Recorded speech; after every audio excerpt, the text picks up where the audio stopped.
When did you decide in those projects that it was time to just accept the L and move on, as opposed to maybe keep chasing it and throwing money at it and maybe creating a bigger problem? Creative finance is going to be a really big part of this year. Welcome to the Hall of Fame Business Podcast. I'm your host, Santini Lancioni. I'm founder of one of the top producing real estate investment companies in New Jersey. I will be having conversations with some of the nation's most successful real estate professionals and business owners. My goal is to educate, elevate, and inspire anyone looking to take their business to the next level. We're sitting here today with our host, Nick Whitelock.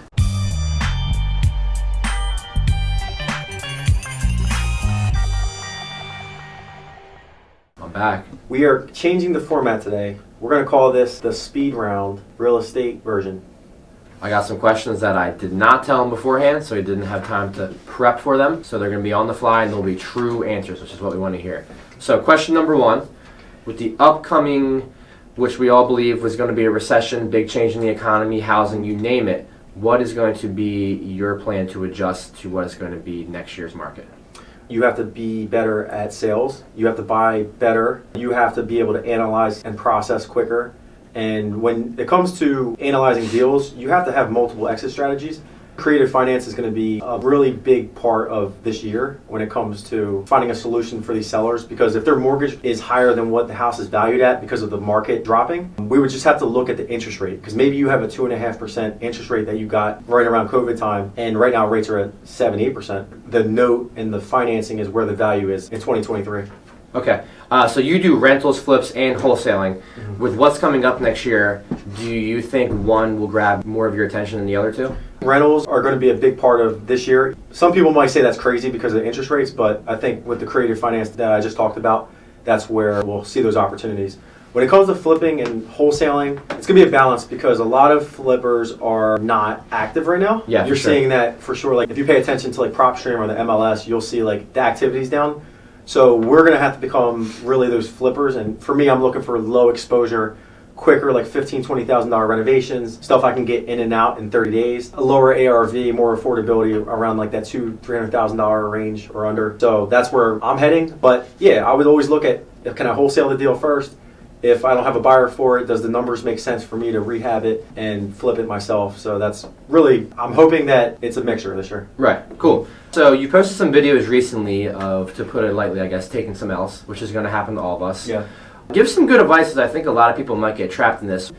When did you decide in those projects that it was time to just accept the L and move on, as opposed to maybe keep chasing it and throwing money at it and maybe creating a bigger problem? I get to look at the whole year at scale. Like, how much money did I make this year? So, if we did over 130 deals. So if we had like 3 or 4 projects that went south, overall we had a phenomenal year. And that's kind of how I looked at it. The reason I share those experiences with social media and put it on my platforms is because I want people to realize that, this is a dangerous space that people are playing in. Right, it's not all glitz and glamour, yeah. Yeah, this is the stuff that I'm impacted because of the interest rates and because of housing shortage and all this other stuff. Like, there's things that I'm personally impacted with.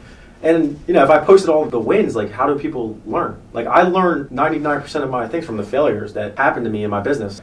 That was important to me that I put that out there. And I'm not trying to put out too many losses, but, Obviously, yeah. I would say I had probably over 100 wins this year and maybe 3 or 4 losses.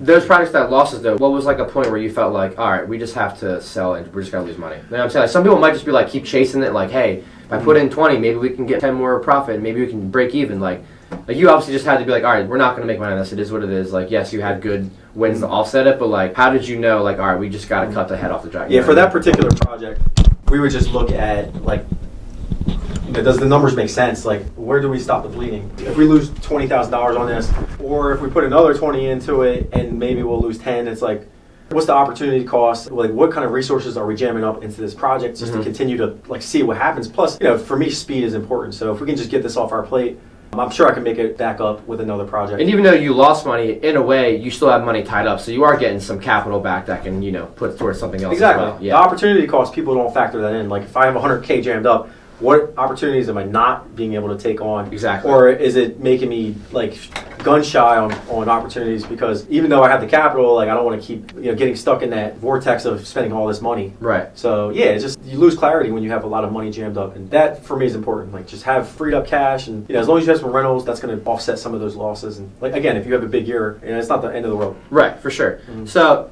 I'm going to touch on this a little bit, but I personally know a lot of people who are, we'll call them maybe like beginner or like intermediate investors, and I think a lot of people are in the mindset where it's like one or two things. It's like scary money don't make no money, or I'm actually just going to build my cash, and I'm going to wait for things, call it shit hit the fan. Yeah. What would you give advice for someone that is, maybe there's a middle ground to be found between both of those mindsets? Because I feel like everyone I talk to is one or the other right now. They're like excited to start buying now and being like, yo, everyone else is not buying, that's the best time to buy. And other people are like, I'm not buying anything for 6 to 8 months. I'm just going to stack my cash and wait for maybe an even bigger crash. Right. So I think the answer really is you got to balance it. I don't think you should completely sideline yourself for 8 months. You need to just be maybe take on 1 or 2 projects versus 8 to 10. And I always tell people like don't invest money you can't lose, and that's important too. Right. It's like if you're willing to put up $50K, just imagine your life losing this. If you can stomach that and you can still take care of your family and still survive, then yes, take the risk. Chances are you're not going to lose that much money. I would say the safe space you want to play in right now are rental properties because you guaranteed can get financing. You can also get tax write-offs, the depreciation. And then you can get the long-term wealth out of that. So I would say if you want to really be safe, get the rental properties and see where it goes from there. Very nice. Yeah, I agree with that. I think it's going to be hard for people to get approved for mortgage, and people still need a home. Most important things you need in your life. So I think owning the rentals, I think next year is a good strategy. Or if you're going to buy a house to flip, at least make sure, God forbid it don't sell, you can turn it into a nice rental and maybe at least refi out clean, or maybe leave a little bit, of money in there. One of the things that I didn't know when I got into real estate was the non-QM lending. Like that was a game changer for me because I was able to refinance my houses faster instead of waiting 6 months, instead of the bank asking me for everything, every document, running like complete search on you. Mm-hmm. Like these lenders literally will fund you in 30 days. They don't ask for your tax returns, pay stuff, no seasoning. So it's like you do that. I mean, I can buy a property today and have it refinanced in 60 days right now. Yeah. Based on the market. So that's a security blanket to know. Like I can continue to scale this business. Right, 100%. I'll give some advice to some people who they got a lot of plays. Maybe they see a lot of houses, they know a lot of wholesalers, whatever. They know the numbers work, but they're having issues maybe raising money. Give some examples or give some advice on how they can find some private lenders, whether it's hard money or people that maybe just have money they're looking to lend. Yeah, I think that's a big struggle for a lot of people at the current moment. Yeah, so if it's really private lending, you got to be very careful because this is heavily monitored by the IRS. So if you're on social media posting stuff about raising private capital, you need to be licensed for those type of things. Right. So I would say start with family and friends. That's why your reputation is key here. If you're a trustworthy person, someone that executes and delivers on their promises, like people will lend to you. I'm 100%. Going through it right now. Yeah, I'm very grateful. But I built that relationship months or even years ago with these people, and now it's like now that I asked for it and they came through, and I'll come through for them when the time is right. But they didn't care about my business model really. Like, I had a business model to back it up to be like, hey, this is how I'll pay you back. But like, they just trusted me. It was really that simple. Yeah. Yeah. So you just gotta have those relationships. And I think if you're really stuck, like say you're more of an introvert, you don't have like those type of connects. You want to kind of latch on to someone that has a need for your services. So if you're good at construction, you're good at finding properties, and then you have someone who's busy, they have a family, but they have a lot of wealth, maybe partner. Or maybe have a private lender set up, and then you're able to use that partner, put the gap funding down, which is like your 20% down payment, and then leverage their credit if you don't have good credit. So the second answer to this is partnerships. Obviously, you want to be careful there. You want to vet the right people out. You want to set expectations. But in partnerships, there has to be equal value a lot of times. Money is valuable. Being able to find properties is valuable. So you got to find out what your strengths are. And that's going to be your solution for private capital, honestly. Nice. Mm-hmm. I'm in a situation right now where I have an opportunity to get a very good duplex in Glassboro. And it's a buddy of mine who I haven't talked to in many years. We know each other since we were 5 years old. And he's seen me posting on social media, knows I'm in the real estate heavily, which is cool. Hit me up with a possibility of buying his duplex. Okay. Right next to Rowan.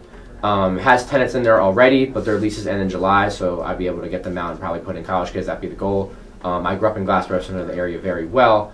The cool part about this deal is I don't need to buy it up front. He is offering a seller finance option. So give us your opinion on seller finances. I think you brought it up earlier how the current economy that's coming towards us is going to probably create an opportunity for a lot of creative financing. So just give people, I guess, kind of pros and cons of a seller finance and teach them kind of in a way how to be careful about it, but also how it can benefit you as well too. Yeah, so there's two parts to financing. You got your interest rate, and then you have your term. So like how long is the mortgage for? So if you're going to get a good rate, but they're giving you a 15-year term, the mortgage payments are going to be really high. Right. Vice versa, if you get a 30-year term and you have a high interest rate, you're kind of back in the same boat. So really you want to make sure that the most important thing in these type of deals is that the rents, which lenders will call the DSCR, which stands for debt service coverage ratio, Right. is at least 1.3. On a student rental duplex, you should get a lot of rent at that point. Easily, yeah. So you just want to make sure, like on a duplex, you're probably at like a 1.5 DSCR. That's the first thing you want to analyze. Then from there, you want to look at like what are the terms as far as like, is this going to balloon in 5 years? What does the principal look like by then? Yeah, there's a lot of things to look at. It's not just rate, term, it's condition of the property. Like, do you have to put money into this? Because you're not refinancing this. Remember, this is seller finance. So like Right. whatever money you put into this is staying in there until you sell the property or down the road close out the seller. So I guess my first question would be to you is like, what do they have a mortgage on it? They do. Okay, so this is more of a subject to Correct, yeah. the mortgage deal. Okay. Yeah, actually more of a kind of in between both. The offer that I gave to him, and tell me your opinion on it, was that we would give him $15K down. Mm-hmm. We would take over the mortgage payments and all property management duties. Currently, the mortgage is $1,500 and it brings in $2,500 right now, so it's cash flowing $1,000, which is actually underrented. It's a 3-1 upstairs and a 2-1 downstairs. We wanted to hold on to it for about 18 to 24 months. And then at a certain point buy it at a purchase price of $215. I've already got it appraised for $285, and it probably needs about, we'll call it 10 to 15K in work. Is he going to give you the deed, or is he going to hold? It's a lease purchase. We're going to have him hold the deed just in case the mortgage company technically could call the mortgage if they see it transferred. So Is it owned in an LLC? it is.